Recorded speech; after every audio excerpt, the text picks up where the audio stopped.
if you fall under one of those occupations that are on that list, then you stand a chance of moving to Australia.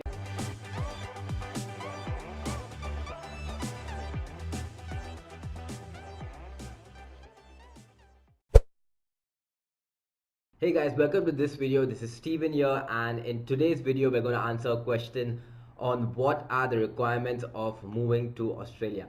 Alright, so now by answering this, when you ask this question, I'm assuming that you want to move to Australia on a permanent basis and you want to live out here and settle out here and start over a new life out here in Australia. Well, there are a few visa options available, but the most common one is the 189 permanent resident visa. So there's the 189 and the 190. I'll go over what's the difference between them, but those are the two permanent visas that most of you guys who are applying for permanent residency will be applying under. All right, especially if you're moving from a country abroad to Australia, these are the two visa options that are available. So let's look at the minimum requirements of moving here. So basically, this visa, for to apply for this visa, you need to have a relevant occupation. So Australia has a list, a skilled occupation list. So these are occupations in Australia that are in demand. So you have employers that are looking for people to hire in these occupations, and with the current workforce that's present in Australia, there is shortage of those workers in those occupations, right? So if you fall under one of those occupations that are on that list, then you stand a chance of moving to Australia. It's not that anyone can just move here. You need to fall under that list. So this is an example of some of the occupations currently that are on that list. You have computer programmers, you have doctors, you have engineers, and you have a bunch of other occupations that are there on the list. So if your occupation is on that list, then you can think about moving further. So maybe I'll put a link to the government website which shows you the different occupations that are currently on that list. So that's step number one. Check if your occupation is on the current skills list. All right. This after that, once you've seen that okay, my occupation is on the skill list, say for example you're a doctor and doctor is on the list, then you need to do a skills assessment for your occupation. So each skill or occupation that the government has on the website, you'll have a different agency that assesses whether you are actually qualified and you truly have the capabilities to perform that particular occupation. So if you're a doctor, they're going to verify your education, they're probably going to verify your work experience, and they're going to come to a conclusion whether do you have a suitable skills assessment or not. So there are different bodies that do that assessment for each occupation. So for example, for computers professionals, you have the ACS, which is the Australian Computer Society, that does an assessment where they would typically look at your education and see if that's in line with the occupation that you're applying under. They look at your work experience and whether your work experience is highly relevant to the particular occupation that you're applying under, and then they come to a conclusion whether you are eligible or not to apply for that occupation. So for the first step, identify whether your occupation is on that list. Second step is then you look to assess your occupation by applying under the respective authority that assesses your application, and after that then you need to meet the points test. So there's a minimum. So Australia has a point system when it issues a permanent resident visa. So you need a minimum of 60 points to apply for a permanent resident visa. So you have different categories such as age, studies, occupation, and your level of English. So different categories for which you get different amount of points.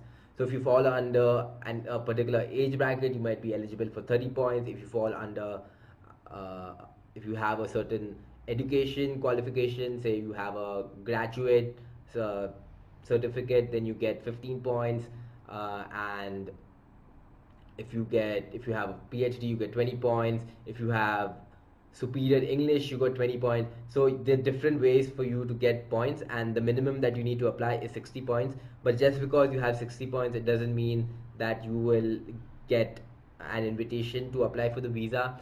So how it works is they look at the total number of people applying for the occupation and they select the people with the highest number of points. So say for example there is one of the occupations is say a computer programmer, and if there are more people applying than slots available, the way the shortlisted is they first issue invites to people who have higher points. So if there's someone who has say 80 points and you have 70 points, then the people who have 80 points will get an invitation before you.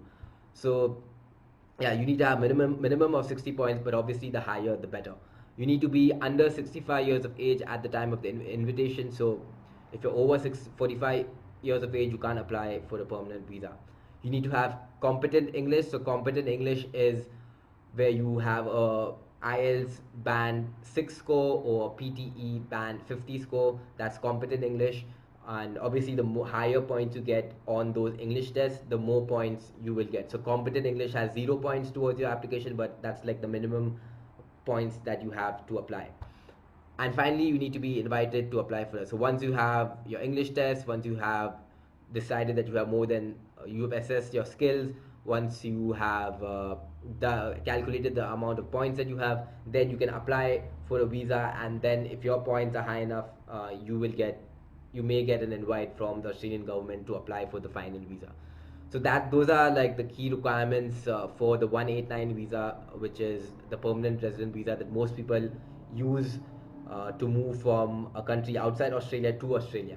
Now, like I said, there's also the 190 visa. Now, the 190 and the 189 is exactly the same. The only difference is that the 190 is where you get a state a state in Australia sponsors you. For example, New South Wales might require more number of doctors, so they might sponsor you 5 points towards your application. So if a state sponsors you, you get 5 points towards your application. So in case you're falling short of the minimum points of say 55, if you have a state sponsorship and get 5 points from there, you'll have 60 points, and then you may be eligible to apply for the permanent resident visa. So that's the only difference between the 189 and the 190. So the 190 is a state-sponsored visa where you need to be approved by the state. So you need to send in a separate application to them to get 5 points towards your application. And then the condition is that you need to be living in that state for a minimum of 2 years, just to ensure that the states that's sponsoring you have the appropriate workers in their particular country. So those are the key requirements to apply for the visa. Again, your occupation needs to be on the skills list. You need to have sufficient number of points. You need to be under the 45 age barrier, and you need to get an invitation to apply. So that's it. That's basically what you need. And further, as you move towards your application, you also need to meet the health requirement of the Australian government. This is like at the later stage. So you can check out the health requirements on the Australian government website. Basically, what they're trying to figure out is, are you going to be like a burden on the Medicare system or not? So unless you have like a serious health problem, you usually should be good. Then you must be of good character. So during the visa application process, they also ask you for a police clearance certificate from the country that you're living in. So you need to get a certificate from the police authority saying that, hey, this guy has good character, he hasn't done any major crimes.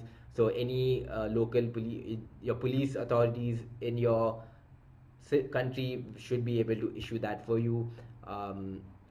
You must have repaid or arranged to repay any outstanding debts to the Australian government. So hopefully you don't have any debts to the Australian government, and you shouldn't have a visa cancelled while you were in Australia.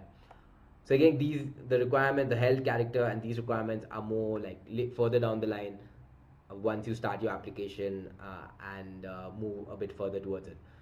So yeah, that's it. Those are the basic things that you need to keep in mind to apply for a permanent resident visa, and those are like the minimum requirements to apply for the visa.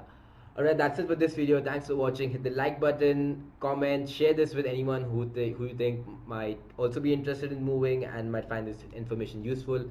And I'll see you in the next video.